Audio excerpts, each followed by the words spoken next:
కడపలో నిర్వహించబోతున్న మహానాడు సభల్ని తెలుగుదేశం పార్టీ ఎంతో ప్రతిష్టాత్మకంగా తీసుకుంది. అలాగే తెలుగుదేశం పార్టీ మీద ఉన్న అభిమానులు వివిధ రూపాల్లో పంచుకుంటారు.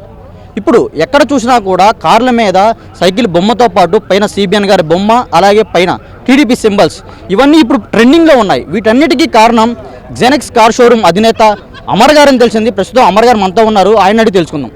సార్ చెప్పండి, ఇప్పుడు ఎక్కడ చూసినా కూడా కార్లకి ఇటు పొలిటీషియన్స్ కానీ ఇటు ఎవరైనా అభిమానులు కానీ చూసుకుంటే ఇలా సైకిల్ బొమ్మ, పైన సిబిఎన్ గారి బొమ్మ, ఏంటి దీనికి కారణం ఏంటి? మీరని చెప్పి తెలిసింది. బాబు గారి మీద అభిమానము, ప్రేమ, ఇష్టం అండి, ఇది అంత కారణము. ఎందుకంటే గ్రాటిట్యూడ్ టువర్డ్స్ బాబు గారు. బాబు గారు ఎంతో మాకు చేశారు. మా అలాంటి వాళ్ళకి హైదరాబాద్లో హైటెక్ సిటీ అనుకోండి, అట్లా మేము 6 షోరూమ్స్ హైదరాబాద్లో జెనెక్ షోరూమ్ మెయింటైన్ చేస్తున్నామంటే బాబు గారి వల్లే. ఆ కృతజ్ఞత గ్రాటిట్యూడ్ నాకు తీర్చుకునే టైం వచ్చింది, నాకు అవకాశం వచ్చింది కాబట్టి చేస్తున్నాను. ఎందుకంటే ఎలక్షన్స్ ముందు మనం బ్యానర్ ఏదైతే పెట్టామో బాబు గారిని అరెస్ట్ అయినప్పుడు నా వంతుగా నేను ఒక స్టెప్ తీసుకొని వైఎస్ఆర్ పార్టీ వాళ్ళకి నేను సేల్స్ సర్వీస్ చేయనని ఒక బ్యానర్ కట్టాను. ఆ బ్యానర్తోని అందరూ ఓపెన్ స్టేట్మెంట్ ఏముంది, బ్యానరే కట్టేశాను షోరూమ్ ముందు. ఎందుకంటే నేను కడితే దానివల్ల మీరు నష్టపోయేది ఉంది కదా సార్? నష్టం ఉంటుంది, కానీ చాలా కొన్ని వందల టైమ్స్ మనం లాభపడ్డాం కదా బాబు గారి వల్ల. నష్టపోతామేమో, కింద పడితే మళ్ళీ లేవలేమా, లేకపోతే మళ్ళీ ఎక్కలేమా? ఎందుకంటే ఎవరో మనల్ని పెంచింది కాదు కదా, మన కాళ్ళ మీద మనం పైకి వచ్చాం కదా, మళ్ళీ కింద పడితే లేస్తాం కదా, అది పెద్ద ఇబ్బంది ఏం లేదు. కాబట్టి అలా అనిపించింది. ఎందుకంటే అభిమానం వచ్చే, గ్రాటిట్యూడ్ చూపించే టైం వచ్చింది అనిపించింది. ఎందుకంటే ఎందుకు చంద్రబాబు గారి మీద అంత అభిమానం అంటే ఏం చెప్తారు సార్?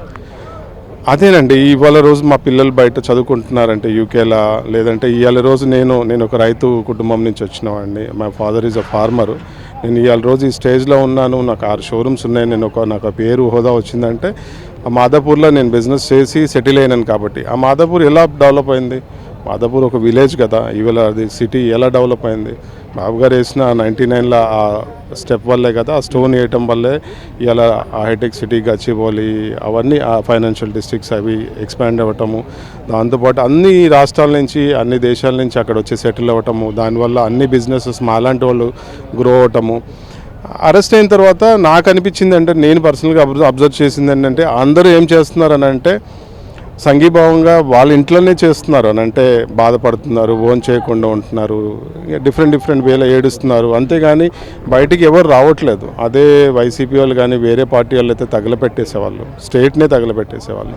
కాకపోతే మనం అందరము తెలుగు ప్రజలు, మన అందరము ఒక నమ్మకం ఏంటంటే, బాబు గారిని ఇష్టపడే వాళ్ళు ఎలా అంటే నమ్ముతారని అంటే, అలా కాదు, అలా చేస్తే అలా పలానా పరిష్కారం కాదు, ఏదైనా కానీ న్యాయంగా వెళ్దాము. బాబు గారు ఏం తప్పు చేయలేదని అందరూ నమ్మారు, త్వరగా వచ్చేస్తారు అనుకున్నారు, 1-2 డేస్లో వచ్చేస్తారు, అయిపోతుంది అనుకున్నారు, వెయిట్ చేస్తున్నారు రోజు. కానీ అలా కుదరలేదు.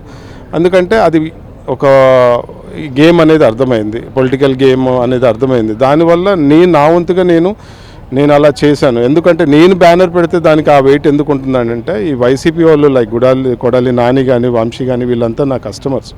వైసీపీ వాళ్ళు చాలామంది గత ఎలక్షన్స్ వాళ్ళే నాని వచ్చి నా షోరూంలో కూర్చొని చేయించుకొని వెళ్ళాడు 15 రోజులు. కాబట్టి నేను పెడితే దానికి వెయిటేజ్ ఉంటుంది, బిజినెస్ మీదకైనా పర్వాలేదని పెట్టేశాము. అప్పుడు ఆ సెన్సేషన్ అయింది, వరల్డ్ వైడ్ సెన్సేషన్ అయింది. దాని తర్వాత అందరూ అప్పుడు బయటకు వచ్చేసి ఎవరి కాలనీస్లో వాళ్ళు ఎవరు తోచిన విధంగా వాళ్ళు ప్రొటెస్ట్ చేశారు.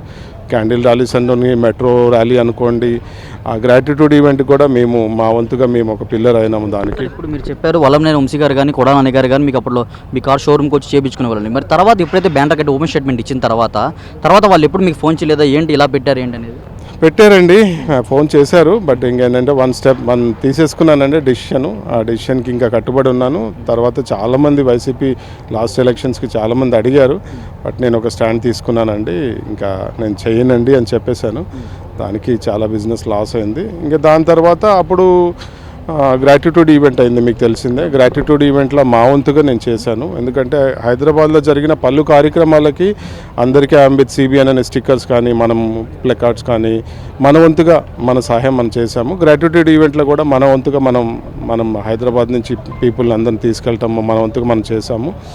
అదంతా అయిపోయిన తర్వాత ఇంకా నెక్స్ట్ ఎలక్షన్స్ వచ్చేసాయి. ఇంకా ఇదే బాబు గారు బయటకు వచ్చారు తర్వాత, ఇది బాబు గారు బయటకు వస్తేనే మనకి పరిష్కారం కాదు, బాబు గారు సీఎం అయితేనే పరిష్కారం. ఏపీ స్టేట్ కానీ తెలుగు ప్రజలకు కానీ, ఒక తెలుగు ప్రజలు ఒక బ్రాండ్ ఎస్టాబ్లిష్ కావాలంటే బాబు గారు సీఎం అవ్వాలి, ఆరోగ్యంగా ఉండాలని చెప్పేసి మేము ఆ గ్రూప్ ఆఫ్ పీపుల్ అందరం కలిసి సిబిఎన్ ఫోరం అని ఎస్టాబ్లిష్ చేశాము. దానికి నేను ఫౌండర్ అండ్ ప్రెసిడెంట్. దాని తర్వాత ఇంకా పలు కార్యక్రమాలు ఎంచుకున్నాము సీఎం కావడానికి బాబు గారికి మనం ఏమేం చేయాలి అనేది. అప్పుడు 36 ఎస్సీ కాన్స్టిట్యున్సీ, రిజర్వ్ కాన్స్టిట్యున్సీస్ ఎంచుకున్నాం మేము అక్కడ ప్రచారం చేయాలని. ఎందుకంటే 36లో మనం లాస్ట్ టైం మనం 35 గెలిచాం, ఓడిపోయాం. 35 ఓడిపోయాము, వైసీపీ వాళ్ళు 35 గెలిచారు. ఈసారి కూడా మళ్ళీ 35 గెలుస్తారని వాళ్ళకి నమ్మకం ఉంది. ఆ 35తో పాటు ఇంకో 35 or 40 వస్తే గవర్నమెంట్ ఫామ్ చేయొచ్చు అనుకున్నారు. మేము ఆ 35ని బ్రేక్ చేయాలని చెప్పేసి ఆ 35 కాన్స్టిట్యున్సీలో వర్క్ చేసాము. మా కోఆర్డినేటర్స్ పెట్టి అక్కడ 35 కాన్స్టిట్యున్సీస్లో మా 10 మంది, ఒక్కొక్క కాన్స్టిట్యున్సీకి 10 మంది కోఆర్డినేటర్స్ పెట్టి అక్కడ స్వచ్ఛందంగా లక్షల కొద్ది బ్రోచర్లు ఇచ్చాము. అంటే దళితులకి జగన్ ఏం చేశాడు, బాబు గారు వస్తే ఏం చేస్తారు, సూపర్ 6 బాబు గారు వస్తే ఏం చేస్తారు, పింఛన్స్, ఇవన్నీ డీటెయిల్గా ఎక్స్ప్లెయిన్ చేసి డోర్ టు డోర్ మా వంతుగా ఒక 500 వెహికల్స్ వరకు ఇట్లా క్యాంపెయిన్ వెహికల్స్ స్టిక్కరింగ్ చేశాము. అన్ని నియోజకవర్గాల్లో అన్నీ ఫ్రీగానే చేసాము. అప్పుడు అలా చేసుకుంటూ వెళ్ళిపోయాము. ఇంకా అదృష్టం కొద్దీ మనం అనుకున్న మెజారిటీ వచ్చింది. ఇంకా అదంతా అయిపోయింది లాస్ట్ 1 year బ్యాక్ అండి. రీసెంట్గా చింతమనేని గారు లాస్ట్ టైం ఎలక్షన్కి తనే ఇనిషియేటివ్ తీసుకొని నా వెహికల్కి ఇలా కావాలంటే చేసి ఇచ్చాము. దాని తర్వాత దాన్ని నేను ముందుకు తీసుకెళ్ళి అందరికీ చేసి ఇచ్చాను. మన మహానాడు వస్తుంది కదా, చింతమనేని గారు ఇలా చేద్దామమ్మ, కొంచెం లాస్ట్ టైం చేసాం కదా, డిఫరెంట్గా చేద్దామంటే దానికి మనం చేసాము. చేసిన తర్వాత అది ఒక సెన్సేషన్ అయింది. దాని తర్వాత ఇంకా తెలంగాణ నుంచి వెళ్ళే వాళ్ళందరికీ మనం టాప్ ఎల్లో కాన్సెప్ట్ సైకిల్ చేసిస్తామని చేసాము కూడా. ఇక్కడ కూడా మా టీం మేమందరం వచ్చేసి ఇక్కడ ఉన్న కార్స్కి నిన్న పట్టాభి గారు చేసాము. ఇక్కడ చేయించుకోవాలన్నా ఇక్కడ ఉండి చేసేస్తారు మీరు మొత్తం? ఇక్కడ మా పిల్లలు చేసేస్తారు. ఒక్కొక్క కార్కి ఒక 1/2 hour పడుతుంది. ఈ 5 daysలో ఇక్కడ ఎన్ని కార్స్ అయితే అన్ని చేస్తామండి. ఇప్పుడు మారుతి గారిది చేసాము, పట్టాభి గారు చేసాము, లీడర్స్ అందరు ఇక చింతమనేని గారు ఇక్కడే ఉన్నాయి కార్స్ చేసినాయి అన్ని. ఇవన్నీ అదృష్టంగా భావిస్తున్నాను. ఎందుకంటే బాబు గారు ఎన్నో చేశారు, కానీ తిరిగి రుణం తీర్చుకునే టైం వచ్చింది అనుకుంటున్నాను. ఎందుకంటే నా వంతుగా నేను సపోర్ట్ చేయాలనుకున్నాను, చేస్తున్నానండి. థ్యాంక్ యూ అండి. ఈ వీడియో నచ్చితే లైక్ చేయండి. అలాగే మా ఛానల్ ని ఫస్ట్ టైం కనుక చూస్తున్నట్టయితే ఇప్పుడే సబ్స్క్రైబ్ చేసుకుని పక్కనే ఉన్న గంట సింబల్ ని యాక్టివేట్ చేసుకోండి. అప్పుడే మేము పెట్టే ప్రతి వీడియో మీకు నోటిఫికేషన్ గా వస్తుంది. అలాగే ఈ వీడియో పూర్తిగా చూసినందుకు ధన్యవాదాలు.